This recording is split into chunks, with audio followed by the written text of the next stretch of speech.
Hello dear students. So today we are going to read the chapter number 3 of our साहित्य सागर book जिसका नाम है नेताजी का चश्मा। तो ये जो कहानी है ये लिखी है स्वयं प्रकाश जी ने। तो आइए अब हम पढ़ते हैं इस कहानी को कि इस कहानी में किससे संबंधित क्या बताया गया है। तो शुरू करते हैं। हौलदार साहब को हर 15वें दिन कंपनी के काम के सिलसिले में उस कस्बे से गुजरना पड़ता था। कस्बा बहुत बड़ा नहीं था। ध्यान से ये जो लाइंस मैं पढ़ रही हूँ इनको ध्यान से सुनिएगा, क्योंकि इस चैप्टर में से इन्हीं पैराग्राफ में से ही हमें हमारे क्वेश्चंस के आंसर मिलेंगे। कस्बा बहुत बड़ा नहीं था जिसे पक्का मकान कहा जा सके, वैसे कुछ ही मकान और जिसे बाजार कहा जा सके वैसा एक ही बाजार था। कस्बे में एक लड़कों का स्कूल, एक लड़कियों का स्कूल, एक सीमेंट का छोटा सा कारखाना, 2 ओपन एयर सिनेमा घर और एक ठो नगर पालिका भी थी। एक ठो, इसमें जो लैंग्वेज यूज़ की गई है वो थोड़ी टिपिकल लोकल लैंग्वेज यूज़ की गई है, उत्तर प्रदेश वाली। तो नगर पालिका थी तो कुछ ना कुछ करती भी रहती थी। कोई भी सड़क पक्की करवा दी, कभी कुछ पेशाब घर बनवा दिए, कभी कबूतरों की छतरी बनवा दी, तो कभी सम्मेलन करवा दिया। तो इस मतलब जो नगर पालिका थी वो थोड़ी थोड़ी समय बाद कुछ ना कुछ करती ही रहती थी अपने लोगों के लिए। इसी नगर पालिका के किसी उत्साही बोर्ड या प्रशासनिक अधिकारी ने एक बार शहर के मुख्य बाजार के मुख्य चौराहे पर नेताजी सुभाष चंद्र बोस की एक संगमरमर की प्रतिमा लगवा दी। यह कहानी उसी प्रतिमा के बारे में है, बल्कि उसके भी एक छोटे से हिस्से के बारे में। तो जैसा कि हमने पढ़ा कि ये जो कहानी है मुख्य तौर पर किसके इर्द गिर्द घूमेगी, एक प्रतिमा, संगमरमर की प्रतिमा, पत्थर की प्रतिमा जो थी सुभाष चंद्र बोस की। तो सुभाष चंद्र बोस जी को बोला जाता था नेताजी। नेताजी का चश्मा, ये कहानी उन्हीं से संबंधित है। तो आइए पढ़ते हैं कहानी के बारे में। पूरी बात तो अब पता नहीं, लेकिन लगता है कि देश के अच्छे मूर्तिकारों की जानकारी नहीं होने और अच्छी मूर्ति की लागत अनुमान और उपलब्ध बजट से कहीं बहुत ज़्यादा होने के कारण काफ़ी समय ऊहापोह और चिट्ठी पत्रों में बर्बाद हुआ। ऊहापोह यानी कि अनिश्चय की स्थिति में मन में उत्पन्न होने वाला तर्क वितर्क, यानी कि जब हम कंफ्यूज हो जाते हैं, जब हमें कुछ समझ नहीं आता। और बोर्ड की शासन विधि समाप्त होने की घड़ियों में किसी स्थानीय कलाकार को ही अवसर देने का निर्णय किया गया होगा।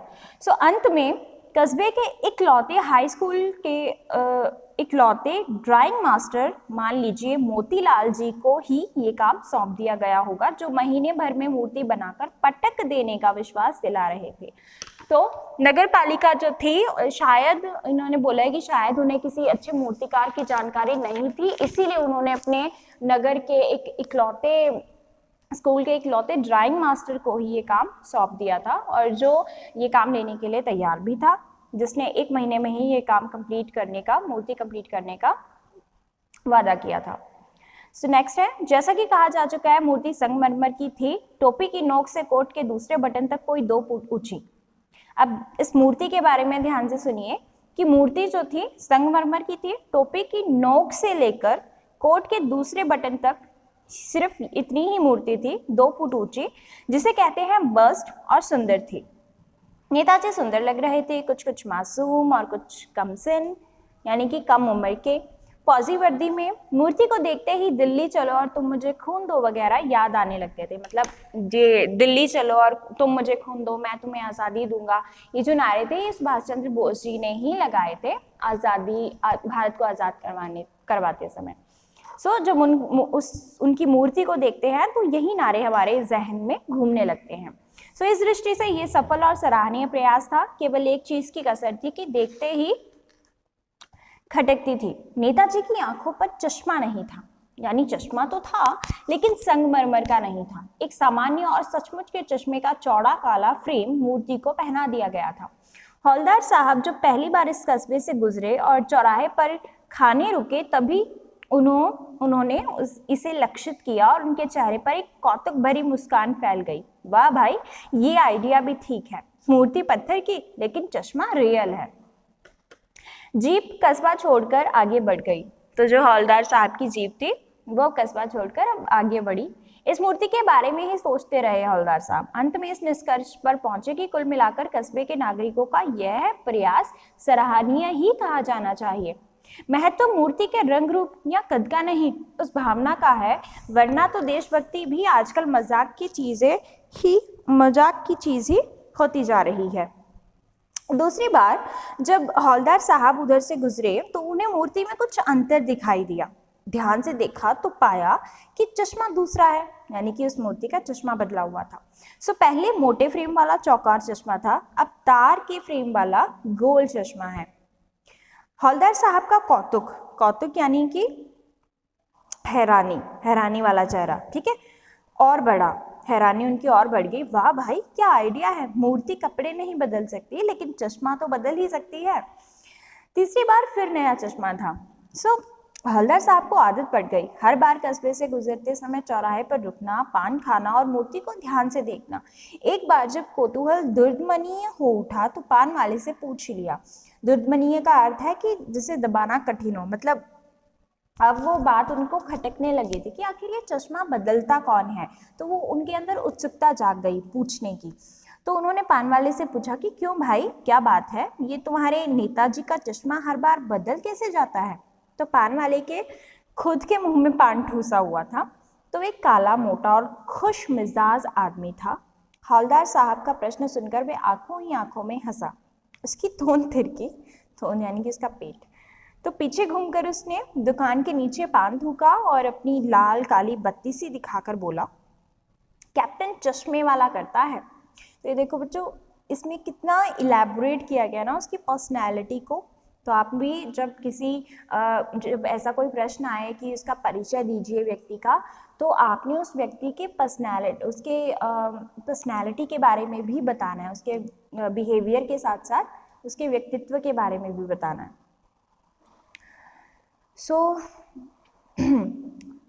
तो कैप्टन चश्मे वाले ने उसने जवाब दिया। तो हवलदार साहब ने पूछा क्या करता है। नेक्स्ट उसने बोला चश्मा चेंज कर देता है, पान वाले ने समझाया। तो हवलदार साहब ने फिर से प्रश्न किए कि क्या मतलब, क्यों चेंज कर देता है, कोई ग्राहक आ गया समझो, उसको चौड़े चौखट चाहिए तो कैप्टन किधर से लाएगा। तो उसको मूर्ति वाला दे दिया, उधर दूसरा बिठा दिया। तो उसने ऐसा जवाब दिया कि जो चश्मे वाला है वो चश्मे बेचता है। तो अगर किसी को वो ऐसा ही नेताजी वाला चश्मा चाहिए तो वो क्या करता है कि नेताजी की मूर्ति से ही चश्मा उठाकर दे देता है और नेताजी की मूर्ति को कोई और चश्मा लगा देता है। तो अब हवलदार को कुछ कुछ बात समझ में आई, फिर भी उनकी पूरी बात समझ में नहीं आई। उसे नेताजी की बगैर चश्मे वाली मूर्ति बुरी लगती है, बल्कि आहत करती है, मानो चश्मे के बगैर नेताजी को असुविधा हो रही हो। एक जो चश्मे वाला है जिसका नाम कैप्टन है उसके बारे में बताया जा रहा है। कयास लगाए जा रहे हैं कि शायद उसको बिना चश्मे की मूर्ति सुभाष चंद्र बोस जी की अच्छी नहीं लगती, इसलिए वो उनके हमेशा फ्रेम लगा कर रखता है। तो आगे है, तो कैप्टन चश्मे वाला मूर्ति पर लगा फ्रेम संभवतः नेताजी से क्षमा मांगते हुए लाकर ग्राहक को दे देता है और बाद में नेताजी को दूसरा फ्रेम लौटा देता है। वाह भाई, खूब, क्या आइडिया है। तो हवलदार साहब ने कहा, लेकिन भाई एक बात अभी भी समझ में नहीं आई। तो हवलदार साहब ने पान वाले से फिर पूछा, नेताजी का ओरिजिनल चश्मा कहाँ है। पान वाला दूसरा पान मुंह में ठूस चुका था। दोपहर का समय था, दुकान पर भीड़ भाड़ अधिक नहीं थी, पर वह फिर आंखों ही आंखों में हंसा। उसकी तोन थिरकी, कत्थे की डंडी फेंक, पीछे मुड़कर उसने नीचे पीक थूकी और मुस्कुराता हुआ बोला, मास्टर बनाना भूल गया। पान वाले की ये मजेदार बात थी और मूर्ति के नीचे लिखा, मूर्तिकार मास्टर मोतीलाल वाकई कस्बे का अध्यापक था।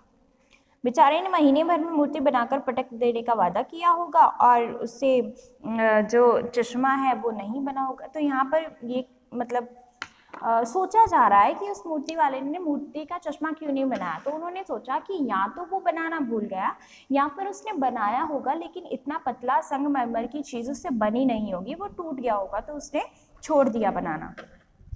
हवलदार साहब को ये सब कुछ बड़ा विचित्र और कौतुक भरा सा लग रहा था। इन्हीं ख्यालों में खोए खोए वो पान के पैसे चुकाकर चश्मे वाले की देशभक्ति के समक्ष नतमस्तक होकर वह जीप की तरफ चले।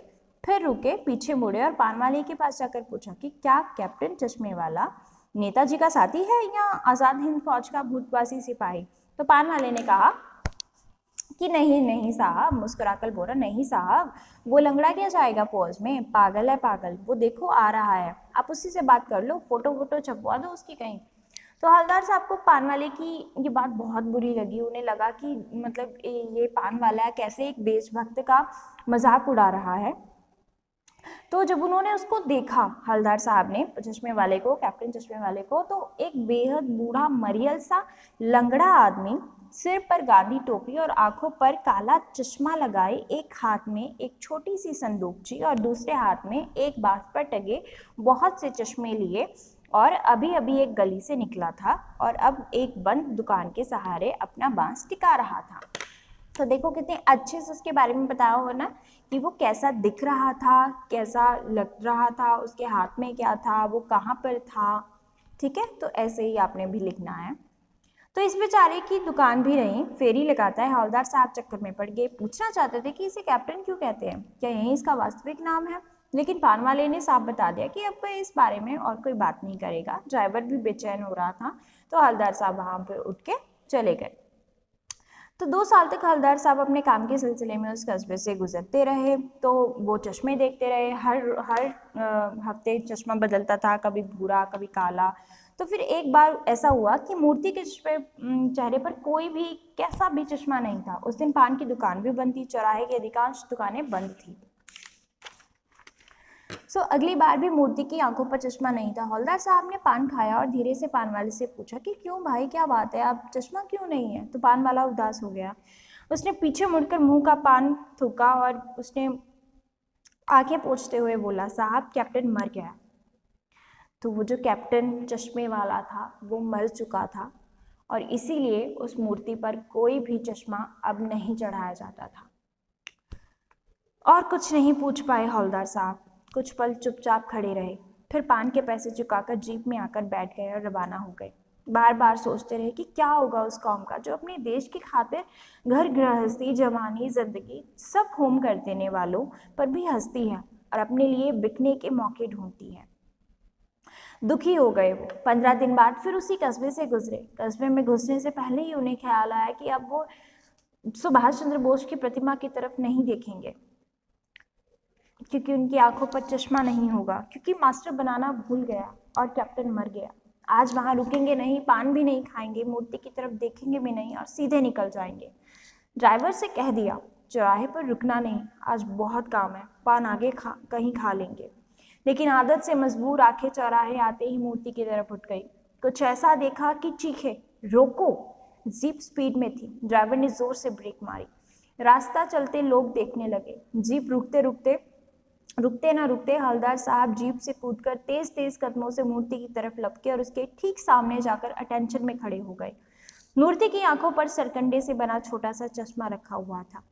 तो सरकंडा बच्चों सरपत नाम की एक पौधे का नाम है। ठीक है, एक पौधे का नाम है जिसकी शाखाएं को सरकंडा बोला जाता है। उससे बना हुआ चश्मा रखा था, जैसा बच्चा बना लेते हैं, जैसे बच्चे बना लेते हैं। हवलदार साहब बहुत भावुक है। इतनी सी बात पर उनकी आंखें भर आई। तो बेसिकली बच्चों ये जो होल चैप्टर है वो एक देशभक्त पर आधारित है, उसकी स्थिति पर आधारित है कि कैसे लोग उसकी भावनाओं को ना समझते हुए भी उसका मजाक उड़ा देते हैं और उसको कोई अहमियत नहीं देते, लेकिन वो जब गुजर जाता है या नहीं रहता हमारे समाज में तो फिर उस इंसान को बाद में याद किया जाता है। तो ये था हमारा चैप्टर नेताजी का चश्मा। स्टूडेंट्स, अब हम इसके फटाफट क्वेश्चन आंसर्स रीड कर लेते हैं।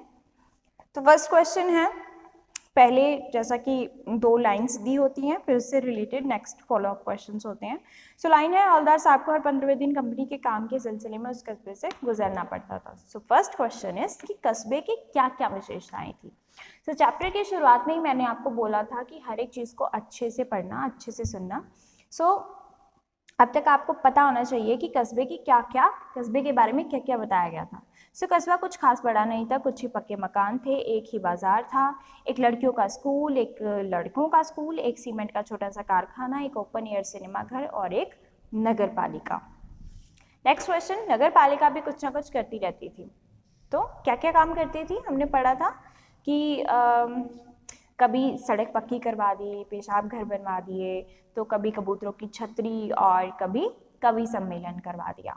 नेक्स्ट क्वेश्चन, सुभाष चंद्र बोस की प्रतिमा किसने कहाँ लगवाई और उसे बनाने का काम किसे सौंपा गया? उसी बस्ती की नगर पालिका के किसी उत्साही बोर्ड या प्रशासनिक अधिकारी ने मूर्ति को बस्ती के चौराहे में लगवाया। मूर्ति को बनाने का काम मोतीलाल को सौंपा गया क्योंकि वही एकमात्र ड्राइंग मास्टर था बस्ती में और उसने 1 महीने में मूर्ति बनाने के काम को पूरा करने का वादा किया था। नेक्स्ट क्वेश्चन, नेताजी की मूर्ति की क्या विशेषताएं थी? मूर्ति में किस चीज की कमी थी? हमने बहुत ही अच्छे से मूर्ति के बारे में पढ़ा हुआ था ना, अगर अच्छे से पढ़ा होगा तो आपको याद होगा। तो मूर्ति के बारे में पढ़ते हैं। मूर्ति संगमरमर की थी, उनकी टोपी की नोक से कोट के दूसरे बटन तक कोई 2 फुट की ऊंचाई थी, जो बहुत ही सुंदर थी। नेताजी सुंदर के साथ साथ कुछ मासूम और कमसिन भी लग रहे थे। वे एक फौजी की वर्दी में थे। नेताजी की मूर्ति में एक ही चीज की कमी थी, उनका चश्मा संगमरमर का नहीं था। ठीक है, ये इस क्वेश्चन में 2 क्वेश्चंस हैं, एक तो विशेषताएं और एक किस चीज की कमी थी। आपने क्वेश्चन को हमेशा आराम से पढ़ना है और फिर उसका आंसर देना है। नेक्स्ट क्वेश्चन है, पान वाले ने कैप्टन चश्मे वाले द्वारा नेताजी की मूर्ति का चश्मा चेंज करने के संबंध में क्या बताया? तो पान वाले ने क्या बताया था कि जो नेताजी के बगैर चश्मे वाली मूर्ति बुरी लगती है और बहुत आहत करती है। ठीक है,